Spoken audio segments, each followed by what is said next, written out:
Ratnavati's choice. Once again, King Vikram went back to the tree.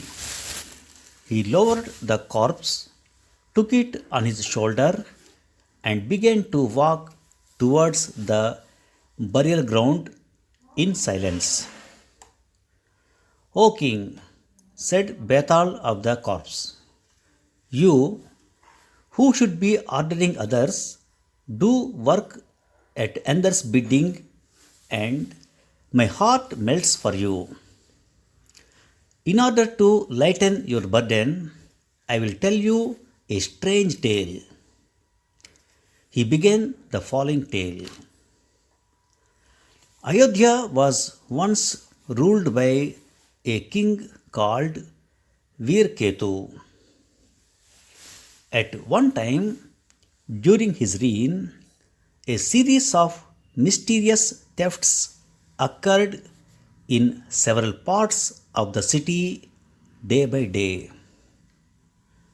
One day, the people went in a deputation to the king and said to him, O king, save us from these mysterious thefts. We made all possible efforts to catch the thief but failed utterly. What is more strange, no one has been able to set eyes on these thieves, though thefts have been occurring every day.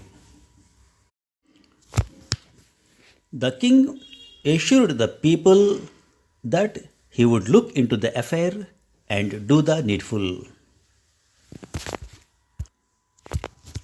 Then he called forth the best of his guards and told them to disguise themselves and scour the entire city all the night for the thieves. The guards tried their best but failed to catch anyone while the thefts went on occurring. The guards were not able to set eyes on even a single thief. Only a very uncommon thief could have escaped his guards, and the king decided to deal with the thieves himself. In the darkness of the night, the king put on a disguise and went into the streets. As he roamed the city, he saw a person moving in a queer manner and approached him. This person saw the king and asked him, Who are you? I am a thief, the king replied. Then you are my comrade. Let us go to my place. I shall treat you like a brother, the other man said. The king accompanied the thief to his house, which was built underground in a secret place. The thief showed the king into a room and went away, promising to return soon. A servant maid entered the room where the king sat and said to him, Who are you, sir? You have come to the secret resort of this bandit and you can never leave it alive. Run away at once. On the advice of this good woman, the king escaped from the place, went back to his palace, took a detachment of armed guards, and returned to the place to arrest the thief. A fierce fight ensued between the robber and the king's guards. Though alone, the robber fought valiantly and killed several guards before he was defeated by the king and caught prisoner. The king took him bound hand and foot. He was tried in court. It was established in the trial that this man alone was the author of all the thefts that occurred during several days. All the stolen property was recovered from his secret residence. The king ordered that the thief should be impaled to death.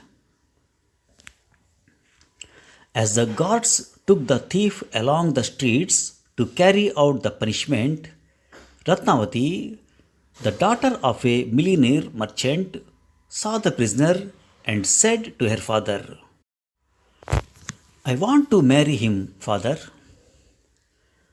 Ratnadatt, the millionaire, was shocked to hear his daughter say so. For one thing, she was his only child. Then again, she was so beautiful that sons of multi-millionaires and even princes had sought her hand and she had refused them all.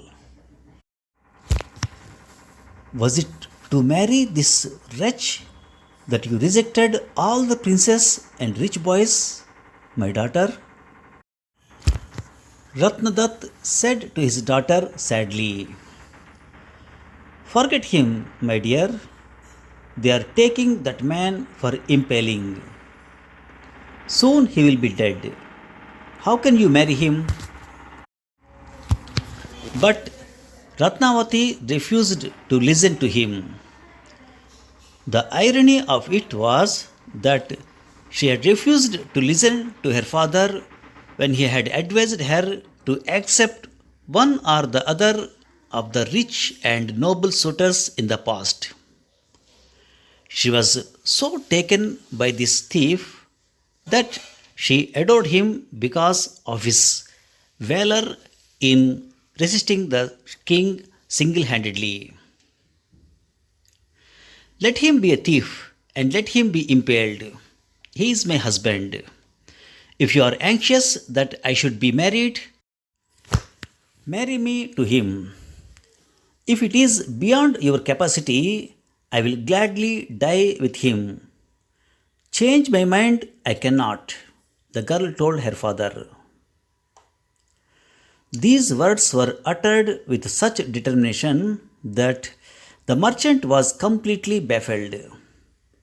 He ran to the king and said, Your Majesty, permit me to buy the thief from you for 1,000,000,000 gold pieces. That is all I have. But the king was not willing to spare a man who robbed the city for so many days with such success. Having failed in his mission, Ratnadatt returned home with a heavy heart. He was surprised to find his daughter already in bridal dress. The king would not give up the thief, my child, he told her. I promised to give him all I have, and yet the king turned me down. The marriage cannot take place as you wish. Well, replied Ratnavati, that means I have to burn with him on the pyre. Ratnavati got into a palanquin and started for the place of execution. The parents and her relatives followed her in tears on her last journey. By the time they reached the place, the thief had already been impaled and he was about to die. Ratnadatt took his daughter to the dying thief and said to him, Look, son, this is my daughter who has come determined to marry you. The thief took one look at the girl. He shed a few tears and then smiled. The next moment he was dead. Ratnavati got the corpse removed to the burial ground. The funeral pyre was got ready and she mounted it with the corpse. Kalabhairava himself was amazed at the devotion of this rich and handsome girl to the man of her choice and her determination to burn alive with the corpse.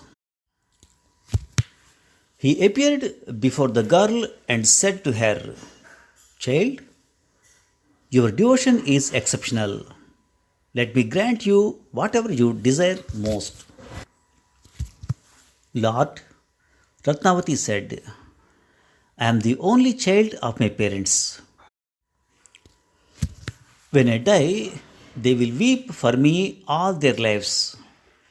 Please grant them some sons so that they can forget me."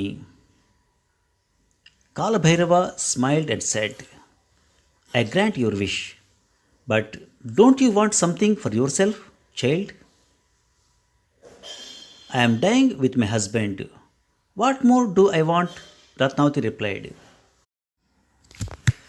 "Let me make you live with him," said Kalabhairava, disappearing. The next moment, the thief sat up as though he never died. The merchant took his daughter and the thief to his house and married them.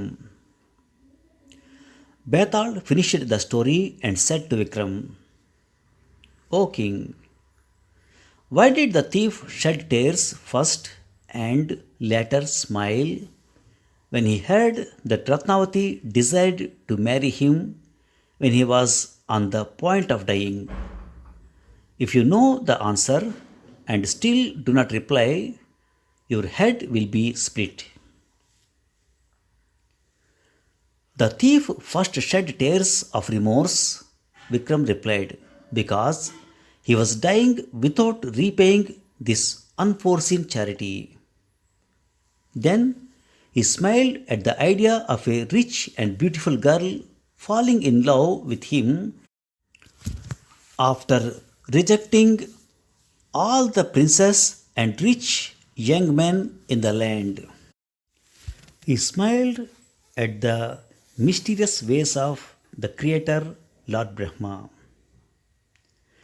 Since the king's silence was broken, Bethal disappeared with the corpse and returned to the tree.